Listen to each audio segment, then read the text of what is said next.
I was an accountant. I was doing like a 9-to-5 job. I just knew that I needed to monetize myself eventually and not live that life of being an accountant and doing what I'm meant to do, you know? Do you feel like the risk has panned out? I feel very secure. What contributed to that skyrocket growth to 145,000 followers? People always ask me this and I always give them the same answer. It's just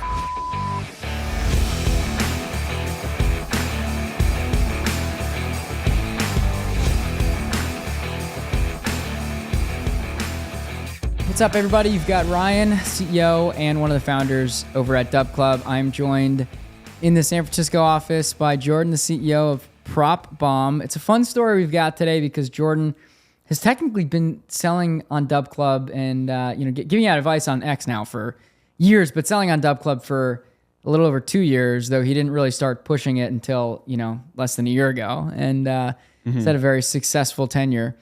Jordan, first time in San Francisco, or have you been out here before? This is my first time in San Francisco, second time in California. Okay. Yeah. Where'd you go before in California?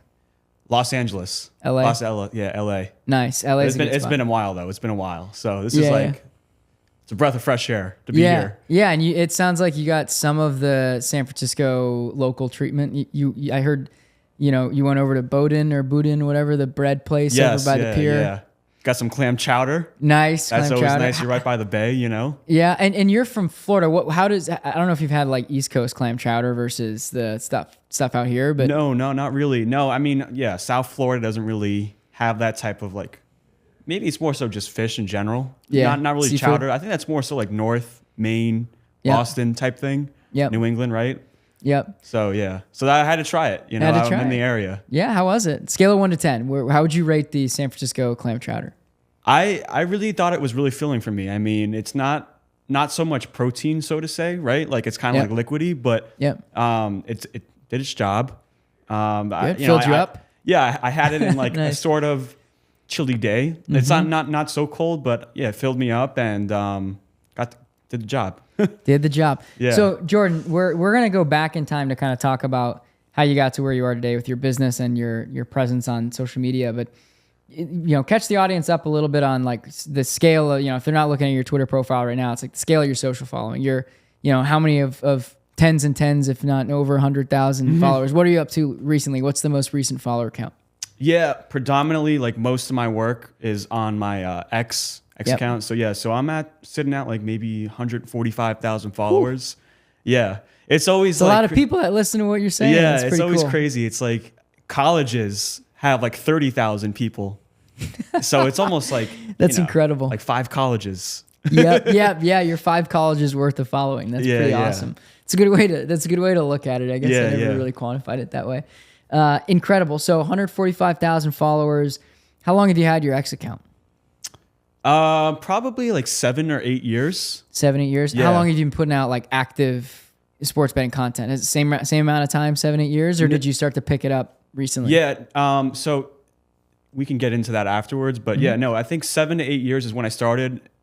I did something a little bit different before that, but how the props was more so at 5 years, like the Rudy Gobert, the COVID thing. That's kind of when it all started. Yeah. Like 2020. So it's been like 5 years. Things were closed down. They were in the bubble. Yeah. Super interesting. So I'm sitting, next to you. We've got the 100K Earnings Club sign. We're sitting in the 100K Earnings Club here at DubClub, meaning you've surpassed that threshold on DubClub. You have a pretty legitimate business, right? A lot of people listening, a lot of people willing to pay. I know you were very hesitant early on to really like charge people for content that you're providing behind a paywall and like have a premium sports betting community, but you took the leap. Things are positive. There's been a journey for you, Jordan, throughout this that you and I've talked about on and off. You were writing for Action Network. You were kind of doing some contract work. You were not so sure if you really wanted to like do this full time. I think you had a full-time job. Yeah. So there's a lot of fun stuff to unpack today, but let's rewind a little bit, take the clock back. I like to do this at the beginning of these podcasts to really get to know like who you are. Like, why do you like sports so much? Why do you like NBA so much? Like you and your brother were like fiending to go to the Warriors game again tonight, which I think is awesome. But you really love NBA, and that's what a lot of your content is centered around. Talk to me about who Jordan was, growing up, and how you got so into sports, and ultimately like how you got into the X, gambling Twitter community. Yeah. So growing up, live in Florida. Yep. I guess it all kind of started when the Miami Heat won their championship. I know, like you're That was like D Wade and those guys. Yeah, I think that's kind of where it all started. 2006. That was D Wade without LeBron. That was before. Was Chris Bosh there? No. So that was with Shaq, Okay. Alonzo Mourning, you know, all those guys. Like Udonis Haslem. I think that's kind of like where all the sports fandom started. Yeah, I mean, 100%. I think that's kind of like how it is with everyone. It's like they fall in love with the sport once they see like their team winning something big. Yeah. You know? Yep. And that sets the wrong precedent. And it's like, damn, that hasn't happened in a while. But no, I mean, I think basketball and also football too. You know, recently I really like football as well. I don't really have a so set team, but basketball is kind of like my passion. Always, anytime I'm involved in a conversation with someone, I always kind of be like, you into sports at all? Like, you know, what's your favorite basketball team? You like basketball? Yep. So it's always kind of been like a staple, like a personality trait in my life. Yep. And my brother's in the office right now. He's watching some March Madness, but him and we have a 4-year age gap. So it's kind of like... You older or younger? I'm 27. Yeah, he's 23, 24. Yeah. And yeah, I mean, it's just kind of like a thing that both him and we do, and it kind of just bonds us together. We talk about picks, kind of like current event, what's going on in the league. Yeah, it's just kind of like every single day. I'm just thinking about what the next play is. Yeah. So when did you start betting? Like, I know it sounds like you started loving sports back in 2006. Yeah. But at what point did you actually start like actively betting on sports? Probably like when I was like 15 or 16. So okay. I was born in 97. So maybe that's like, do the math. What do you think that is? What year is that? 2013? 2012? Yeah. But they didn't have player props back then. So it was more so just like the money line. Oh, actually, I know. Okay, this is a good lead way. Do you know ESPN Streak for the Cash? Like back in the day. Yeah. That's where it all started. This is where it all started. Streak for the Cash. Interesting. So tell the audience, like, what was that? So what started the PropBomb, you know, back in the day? Yeah, this is the origins. That itch. Yeah. What prompted it? So it started like, I guess, like sophomore year of high school. Okay. I had a group chat. And it still exists to this day, but obviously, you know, we talk about different things now, so it's, you know, been a while. But there was a thing that was going on called Streak for the Cash, hosted by ESPN. Mm-hmm. And it wasn't just basketball; it was every single sport, whether it be golf, you know, tennis, and essentially, like the objective is like it gives you the proposition. So it'll be like, who scores more points tonight, whether it be from the top of my head, Kobe Bryant or Carmelo Anthony, right? And then you pick the side. Mm-hmm. And we had like a competition in our group chat. It was like whoever had the longest streak of like correct winners at the end of the month, we'd win like the pot or whatever, so to say. So like, you know, we put in $20 into the pot, and then whoever had the highest streak, and then we would keep doing it. And then like, it was like the proposition, like the question. That's kind of like, I guess, where it all started. I don't know if you ever remember that, though. I don't know if I ever did that. Streak for the Cash. Yeah, I mean, I know what it is. I've heard about it. And I'm sure a lot of people listening to this, I've heard about it too. But I don't remember ever doing that. Yeah. It sounds like a no-brainer. It sounds like we should put that in the product somehow. Yeah. I mean, it wasn't, like I said, it was even, 9 a.m. Russian hockey. It's like over, under, so said goals. Yeah, and I was like, that was like my kind of like intro to what this is. Yep. And I found myself naturally winning these, prizes and being like the top person in my group every single month. And I'm like, this is kind of like a natural skill to me, Why do you think you were so good? I don't know. I guess like growing up, I always liked puzzles. Like I'm a very analytical type person. I always like to just like analyze things and look at trends. Kind of like hyper focus, so to say, on things. And I guess I'm very detail oriented, right? Trying to like be like a little bit of a perfectionist. So it kind of all just makes sense. I don't know. Yeah. And so you use, it sounds like a little bit of a strategy brain from puzzle, putting puzzles together. analytical. I was always data good oriented. with math. Yeah, always good with math. Those things come together nicely in sports betting because you kind of have to you have to zoom out and also zoom back in. Yeah. You have to see the full picture. Be able to. The way I kind of think about it is, you have to understand that if you have a bankroll of like $100, call it $1,000, you have to distribute that wisely, right? And put something on each. It's kind of a portfolio approach. Yep. But to know where to put it, you have to go deep and actually understand the data and understand the matchups and go into some of the player prop. Yeah, and discipline too, right? Like have the right discipline. Yep. Exactly. Yeah, strategy, analytics, discipline. Yeah. Kind of seems like you have all those three things. Yeah. And the discipline, I would say, like perfectionism, you get some of that with just feeling like you have to be. Like, I don't know if you've ever been described as like a type A person. Has anyone ever told you that? What is that? No, it's basically it's like it's someone that is very like routine oriented and like kind of a perfectionist, not. Yeah, I mean, I definitely had my own, like throughout the years that I've been doing this, like I've definitely developed a process on like how I'm able to pick my said, analysis is and you through a stick process to in my that head. and you figure out if it works and then you iterate from there. Exactly. Yeah, exactly. Yeah. So maybe that's what I am then. Yeah. Yeah. Hey, I mean, I'm a proud type A person. I would say people. I feel like I'm talking to like a therapist right now. Yeah. So we unpack things on this podcast. But yeah, you can have some type A tendencies and also be like pretty free loosey goosey sometimes too. But Jordan, so basically, again, kind of what I'm hearing from you is this all started, and I wouldn't say by accident, but like you just had this gift. Like you loved sports. You always loved sports.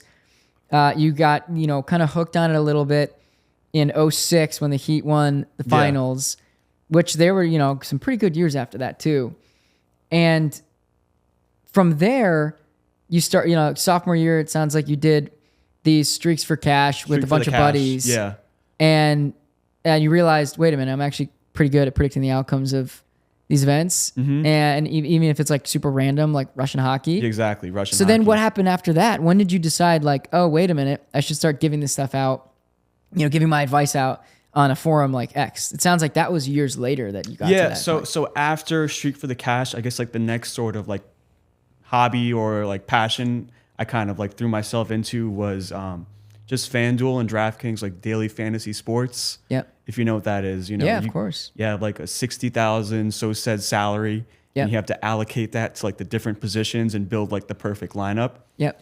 And mind you, like, I live in Florida, so I couldn't, FanDuel Sportsbook didn't even exist at the time. It was just daily fantasy sports. They ended up pivoting into it. But yeah, I mean, it's kind of goes back to the Streak for the Cash thing. It's just like finding players that are in good situations, like reading into what the matchups are. Like, hey, they're playing the Hornets, really bad defense. Maybe he has a little bit of a higher ceiling or a higher floor.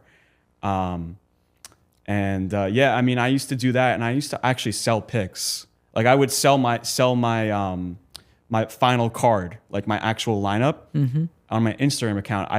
I used to go by the name DFS PropBomb, DFS Bomb. It was DFS Bomb, and then like mid-transition to props, it was like DFS PropBomb, and I took out the DFS and it became PropBomb. Yeah, it's simple and shorter and better. Yeah, it's a good iteration. Yeah. DFS PropBomb or DFS Bomb, DFS PropBomb. Yeah, PropBomb there. That's you transition that appropriately. And it wasn't just basketball too. Like it was also baseball. I was super into baseball. Now, at this point in my life, like I can kind of say, I'll give that to someone else who's an expert. Let me just focus on the things that I know I'm really good at. Totally.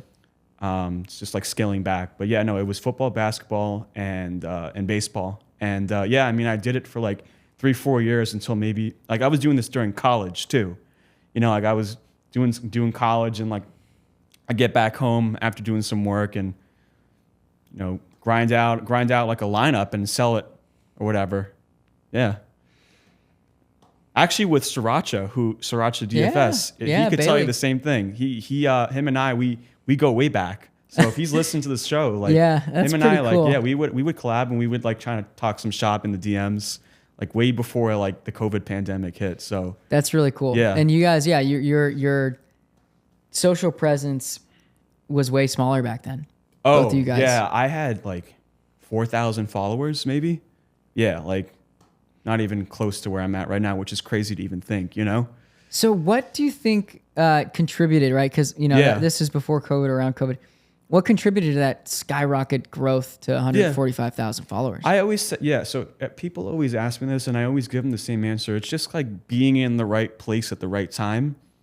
Anything, right? Like cryptocurrency, the latest like meme coin or like Bitcoin, just getting there at the right time. And when I had kind of got into like the prop betting market, I was like, not a lot of people were giving out analysis like I was. It was just they give out the picks.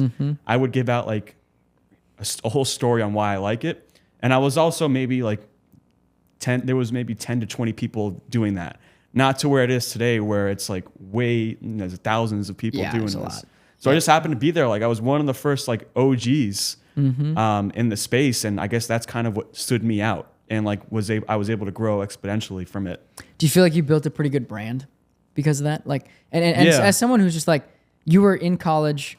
Yeah. You sort of had like a life outside of this for a long time, but you were investing in it over time. How did you build that brand? Was there thought behind it, or were you sort of just like, I'm just going to be consistent, continue to post, and that's how people started to trust you? Yeah. Look, I mean, also too, before I had the PB logo, the PropBomb. Yeah. You ever see the movie Uncut Gems? No, I haven't, but now I gotta add it to my Uncut list. Gems. It's with Adam Sandler. He plays. He's a prop. The whole movie is like, how he's always so like funny and everything. He tried to experiment in being like a serious movie. So I definitely recommend watching it. Hard to watch. Adam it's Sandler. With Kevin Garnett. It's like watching Will Ferrell in a serious. Yeah, but he's role. in a serious. It's a little bit of a hard watch. Yeah, but I took on, and that was like a little bit of like the bit I would play is like I took on like the whole Adam Sandler character. Like I never had a face reveal, so everyone thought, because like at the time people, it really meshed well because it was still recent in people's minds. The movie came out like 4 or 5 years ago, and like my profile picture was Adam Sandler, literally, PropBomb, Adam Sandler. Yeah. I think I actually do remember that with the glasses. Yes. Yeah, I do remember that. I was always wondering, like, why is that the profile picture? But I guess that makes sense. Yeah, it was because if you watch that was movies, that was like the alter ego you were putting out in the world. Yeah, I think that's what it was too. Like, I mean, it's just more so like building into like a character. Like that was like my character. Like, here's my weekly card, and I would post the card, and then the image on the right of it is just Adam Sandler with like, looking like this with the glasses on, or like, I don't know, kind of just. How'd you come up with that idea? I have no idea. I don't know. Just when you started doing, you're like, hey, I'm going to try something fun. Did you like, did that movie resonate with you?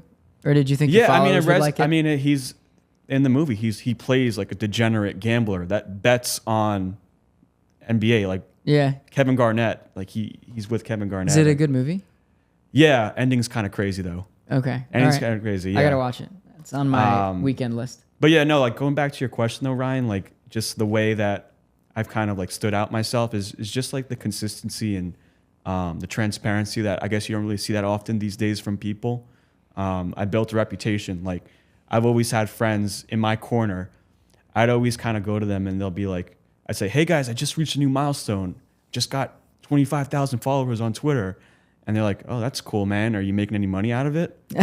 and I'd say no, but eventually I will. I just want to build my reputation first. I want to keep, Eventually, like, and you know me, like when you spoke to me, I was always so hesitant. I just want to keep growing and keep, and keep pretty much adding more to my resume and on my plate, like all like these past statistics and just have a track record that I can't just go into this, 10 months in and not have, I need to have like kind of like just legitimacy, 100%. Yeah. Do you feel like, well, maybe was there evidence that you can point to when you started charging that your follower growth slowed down, or have you still grown quite a bit since you started offering a premium community? It's a good question. I mean, I think it's a fair question to ask. I'd say it's like a trade-off. I think for anyone that wants to kind of grow their account and wants to go immediately into premium, these days, like you got to be really competitive. And I think you really have to like sell yourself across a couple of months because I mean, to be blunt, like once I did kind of make that switch, it like the followers stopped coming, because they kind of had no reason to follow me if I'm not going to be giving out my full like plays, whatever. So, but when it came to like actually getting rewarded for all the stuff that I do, and like not to sound like I'm like greedy or whatnot, but like it feels good to like earn and work so hard to kind of like reap the rewards from it. You know, it just feels rewarding. 100%. Yeah. And 100%. I just got to a point where I was like, I'm kind of content with my following right now. I don't really think there's any more growth to be done. I don't know what's going to happen when Elon Musk takes over Twitter. You know, that was before then, right?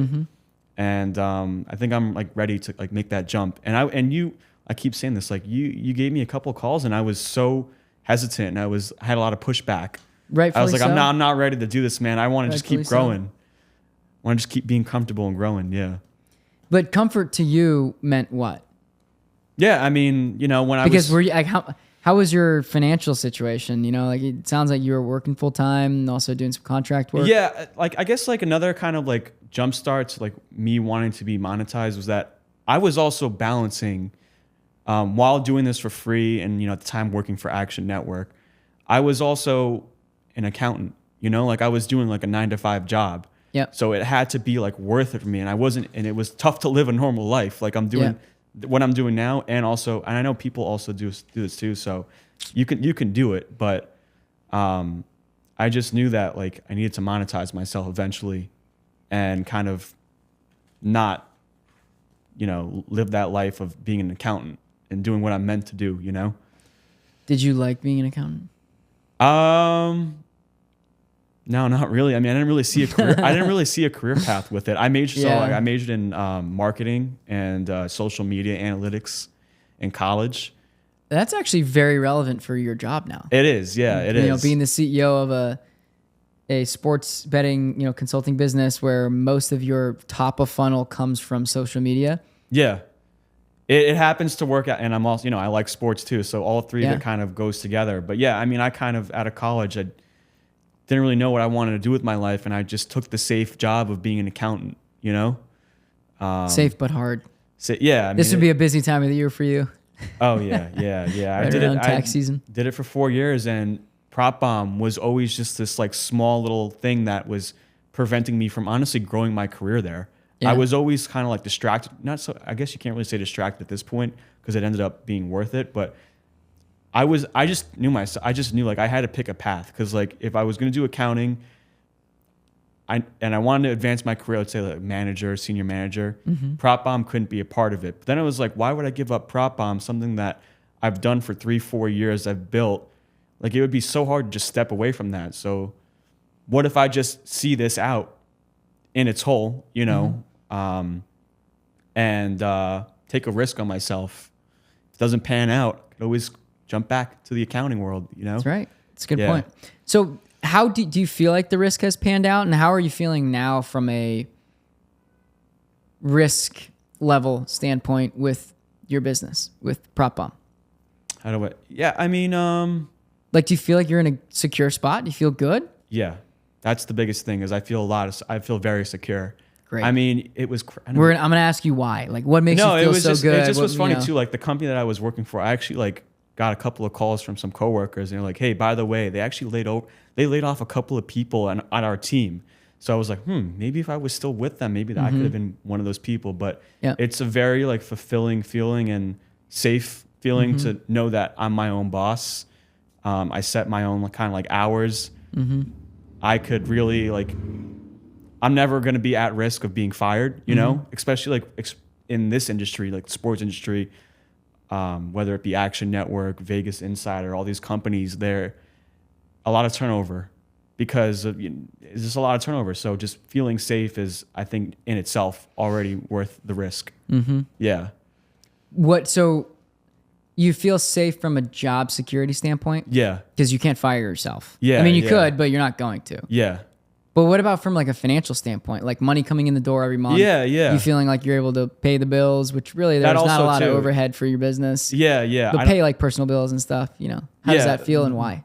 Yeah, the money is great, obviously. Like I'm very humble with it though. Like anyone who's watching this or knows who I am, like I drive a 2007 Chevy Impala. Like I just save the money, honestly. Like I just like to, if once basketball season's over, I'm going to probably enjoy it. Yeah. But I mean, that's great. Like, it's nice. I can kind of go out to a dinner, treat myself, or go out to an event and not have to like be a little bit, oh, yeah, I don't want to spend so much money. It's nice to just like feel a little bit like secure in that. Totally.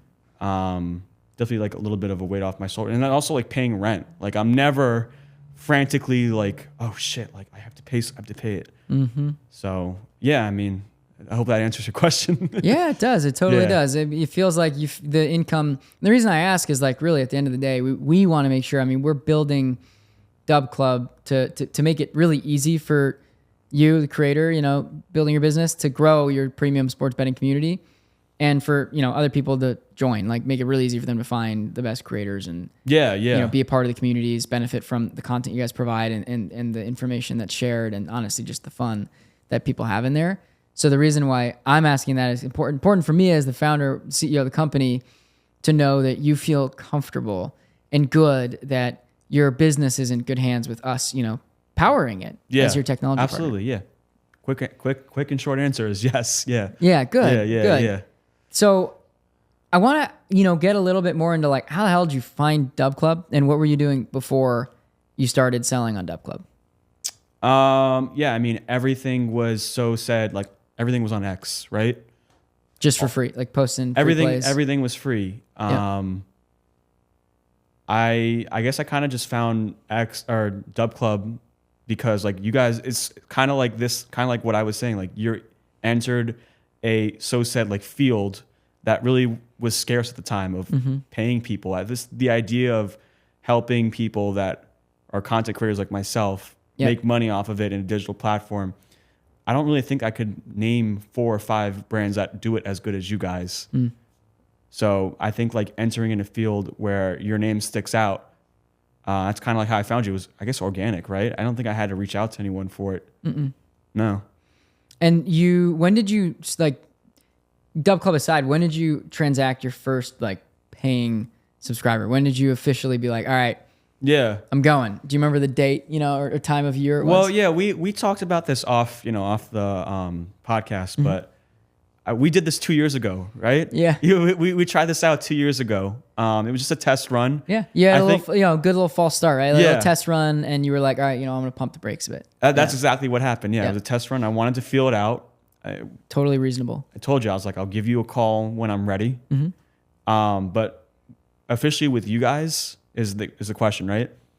Or no, I just like when when did you pull the trigger? Because you actually started selling on a different platform. I know the date. Yeah, I'll never forget the date. September 5th. I think it was 2023. Yeah. Yeah.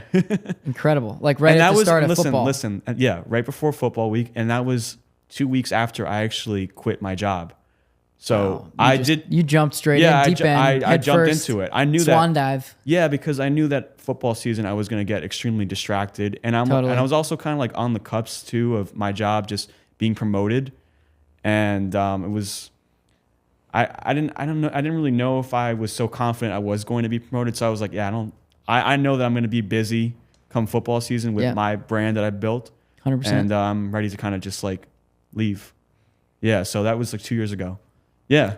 And how, like, first month, how were things? How'd you do? Because I'm asking that, like, I kind of know the trajectory of your business. Like, it's done really well in the last year. Things were great. I got thankful for like the tremendous amount of support I got from a lot of like the creators and people that do what I do on Twitter. No one's ever competition to me. I don't, anyone could say that. Like, I really value just networking in general with people, and I think that helped a lot, was just having people's kind of like sign of approval. I made the announcement, and you got guys that are really big in the space be like, congratulations, PropBomb. Like, do your thing. I love that. Your work, I think I texted you, I was like, dude, finally, congrats. Yeah, your work speaks for itself. And I started small. Like, it was like, I don't know, maybe $15 a month compared to where I am right now. Just to get people in the door. Football actually wasn't a strong start for me, so it was a little bit of a hurdle. I didn't really have the best 4 or 5 weeks, and I'm glad that NBA kind of came along. But yeah, I mean, like the first 2-3 months of me doing this, like it didn't really feel real. Like, I had a lot of time to actually like go to the gym more and just do things that I couldn't do because I had to balance 2 jobs. So like I felt a little bit more freedom. 100%. Yeah. And so you didn't launch your business on DubClub. You actually launched it somewhere else. Yeah. Tell me about that decision. All cards on the table. Let's talk freely about, that decision and, the pros and cons. Like, I like to be transparent. We're obviously always working on stuff and building new stuff, but yeah, you talk about your experience a bit, just to educate others too, in case they're listening to it. It was between WAP and DubClub and WAP. I ended up going with WAP. Obviously now I'm with DubClub, but yeah, no. I guess I was more so appealed to with WAP was the fact that their user interface really kind of stood out to me and everything, and they took a little bit of lower fees. Lot of it. I think they were like 10% lower. Yeah, which is reasonable. I mean, yeah, especially for someone like me who, I kind of need the money, right now. And on that point, like super fair because you didn't know what DubClub would bring. You didn't know that a lot of your sales would come from DubClub, but that's okay. Like, it's our job to kind of prove that and make it like lesser risk for you up front, which, we didn't do the first time around. We weren't like, hey, Jordan, until we help drive you this much business, here's what you're going to be getting charged, right? Yeah, man. And, with WAP, like, they're great. I still actually have members in my Discord that are with WAP. They're with an OG price of mine. So I'm still with WAP. I just think like between them and you guys, just knowing the actual people that you're bringing on stuck out to me. Like if, you're doing an intro call, WAP had no idea who PropBomb was. It's just another like fish in the sea, Yep. I think having like having some guys on your team like, oh, I followed your work for a while. It'd be an honor to like host you like that. That's like kind of cool. Like it's like it's an actual team, So I like that a lot. I also think too, like they really weren't that strategic when it came to the calendar, knowing when to like strike when the iron's hot, knowing when to say certain things like to upsell or like to overall kind of just make the most out of a situation. They didn't really know that so well. Whereas you guys really on top of that, which I like about DubClub a lot. And yeah, like I remember like we had a call one time, like I just reached out to you out of the blue, like, hey, I have MBA's coming up. I have this price. Do you have any ideas? I'm glad you remember this. Yeah, it's a fun combo. I remember where I was in an Uber and we were just, I was like, do you have any ideas? I'm like, hey, look, I know like things didn't work out originally, like, but, and I'm glad that, honestly respect on your end that we still like you remain kind of like amicable. What's the word? Like just still amicable. Yeah. Amicable. I wasn't like, dude, F you. You went and sold elsewhere. I think that like speaks volume. Like I want to do what's best for your business. You didn't burn a bridge, I think like that's, like you didn't burn a bridge. And like when I knew that WAP wasn't working out for me, I knew that you didn't burn a bridge. I have good rapport with you. I'll reach out, Yeah. We were all happy to hear from you. We're like, all right, great. Let's get you going. Yeah. And I think it's been, I speak on behalf of you, but it's been a really, really good first year. Like I think hasn't even been a year yet. Like officially. Hasn't even been a year. Yeah, but you've hit new highs, right? Like your business is at new heights. And you've had huge months, and it's been really predictable and consistent, which is great because that's the sustainability of a really nice business you can build over time. Yeah, I also like the fact too. When we, this is 2 years ago, right? Compared to the 2 years now, I like to see a lot of the success stories and the people that you brought on since. There's a lot of accountants that I respect that I was like, oh, wow, they're going with DubClub now. Maybe there's something that I'm missing that I didn't really take into account beforehand, Yep. So, yeah, I mean, you guys obviously have a great ability in networking and I guess just, I don't know, like being the right partner for someone. Yeah. Especially like a content creator that's really trying to just make money on the hard work that they put in. And it is hard work. Yeah. It is hard work. It's a lot of hard work. Yeah. A lot of people maybe don't appreciate that. But like today in the office, you were sitting down and we were getting going to do the podcast and you were telling me like, hey, give me like a little bit of time to get my plays out. And I was like, all right, how much time do you need? Because you've been traveling all day and like, dude, you're running a business. Like you got to take some time off sometimes. but you're like, all right, give me like 45, maybe an hour. Yeah, I was talking. Yeah, I was like, damn, that's a lot of work. Like that, Yeah. you already midst of the day, you're trying to get one good prop out, and you're like, you were grinding. You had the charts up. I saw everything over your shoulder. Yeah. Pretty impressive stuff. I mean, that's probably like a fraction of what you do on a regular basis. Yeah, no, it was funny. Like, I came in, initial reaction, like I shook your hand. I'm like, oh, this is, you showed me the office, and I was like, sorry, like, I need like 45 minutes. I promise, like, we'll have a cool convo, but like, I need to lock in real quick. Yeah, and totally. And I get the anxiety of like, and it's you have to do something. Yeah. Like, you've got people paying you. They want to get the plays for the night. So I totally get it. So anyone's listening, the play was Seth Curry on the Hornets, over 11.5 points. And like, you saw me, my brother was there, and him and I, we talk all the time. I'm like, do we go with Seth? Do we go with Mark Williams? It's always like this, you're balancing and you have a lot of different thoughts, and you have to kind of come down to one ultimately. Yep. Yeah, so that's kind of like the process, and you kind of saw a glimpse of it. I think tomorrow I'm going to be working in the office, so that'll be fun. Yeah, it'll be good. We'll I'm gonna have Ashish, she's our product engagement lead, just stand behind you and watch you work all day, so you can see what's like. It's a whole process. Like, it's a lot of like film, like I'm like a film. I like to watch like past films. Wow, interesting. Like, you mean like game film? Game films, yeah. And the thing with watching past game films is that you could watch it 30 or 40 different times over and over, and you'll still pick up something new. Different things, yeah. So if I'm like watching, the Hornets versus the Grizzlies, and I'm more so looking for like LaMelo Ball, like what's he doing? Mm-hmm. I could just watch that game fully and only track LaMelo Ball, and then I could watch it. Let's say I want to see what Seth Curry was up to. I could watch that same game again, and then it's a completely different story. What are you looking for when you're watching film?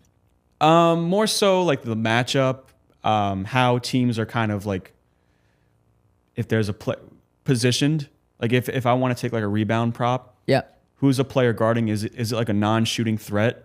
If it's a non-shooting threat, maybe he's a little bit closer to the basket. Do you watch the whole game? No. So what I do is I go on NBA.com. I have League Pass. Okay, yeah. I do the condensed game. Okay. Condensed game takes you 40 minutes.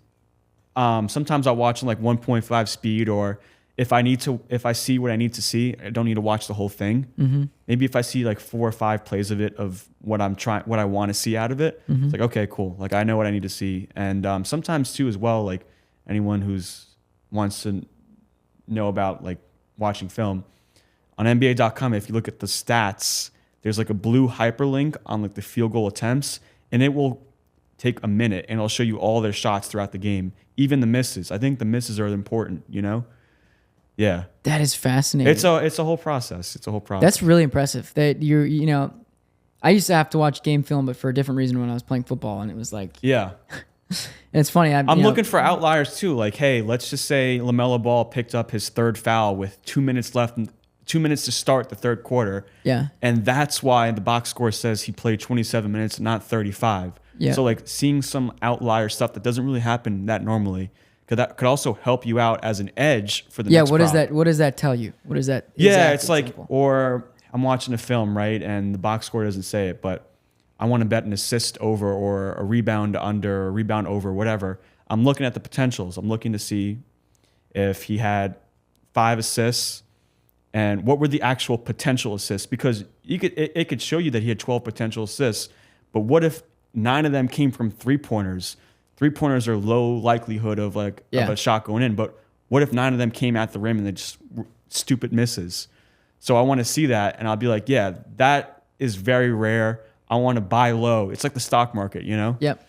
Yeah. So basically, like you're taking over 8.5 assists, something like that. Yeah. And you're watching game film, and it's like, man, this guy is like, he's getting these guys like opportunities to score, and it's just not hitting. Like, yeah, there's different data I think you can correlate, not to get into nerd land a little bit, but field goal percentage. If I wish you could correlate like how many times did someone get it though. I think like knowing what the shot quality, but also like who passed the ball. Like that would be a stat that's really interesting. Like who passed the ball to someone that missed that shot? What's the typical probability of that shot? Yeah, you see what I mean? Yeah, for something like assists, then it's like, oh, like, this guy should have had 14 assists, but because they shot so poorly this game, right? And if they just shoot normally, and like you can look at those trends and just assume like, hey, buy low.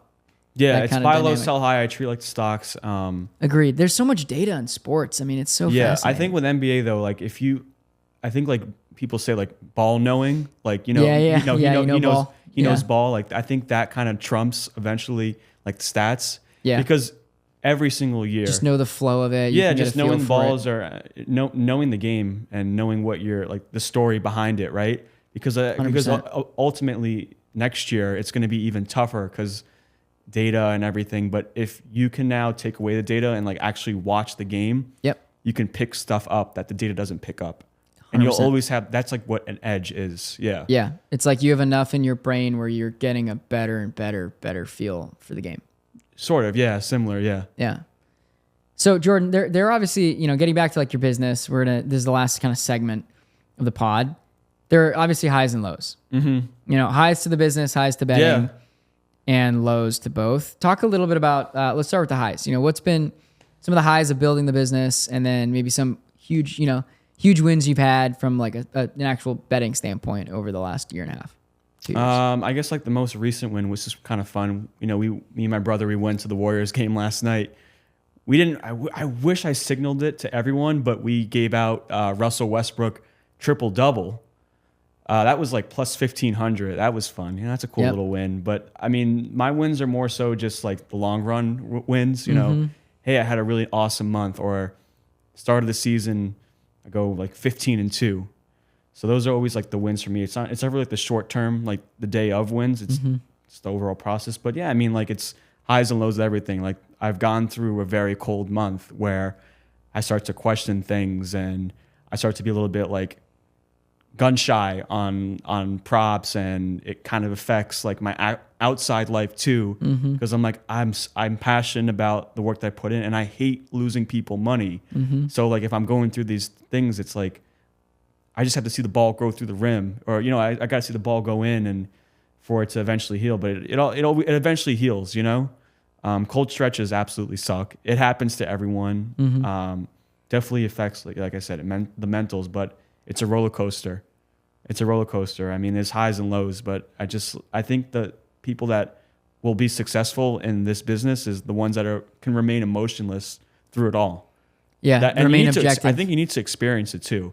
I think like you're not going to find someone that's always amazing, 100%. I think if you're able to experience like a service that is amazing, and also like, obviously you don't want to say this, but also bad, but then see it good again, to see that resilience, I think that should speak a lot of volumes on like how they handle themselves. Yeah. No, you're absolutely right. And that's like operating any business. I believe it. Like you have to be pretty objective. Whether you're betting it's not on always sports going to and be good. providing Like you have to see. Yeah, there's a lot of roller coasters. Yeah, I think it's actually healthy to like actually fail or lose. 100%. Why? Yeah. Learning. Yeah, that's like a big Jeff Bezos, Amazon. It's if you try something and it works, it's a win. If you try it and it fails, it's a win because you can learn from it.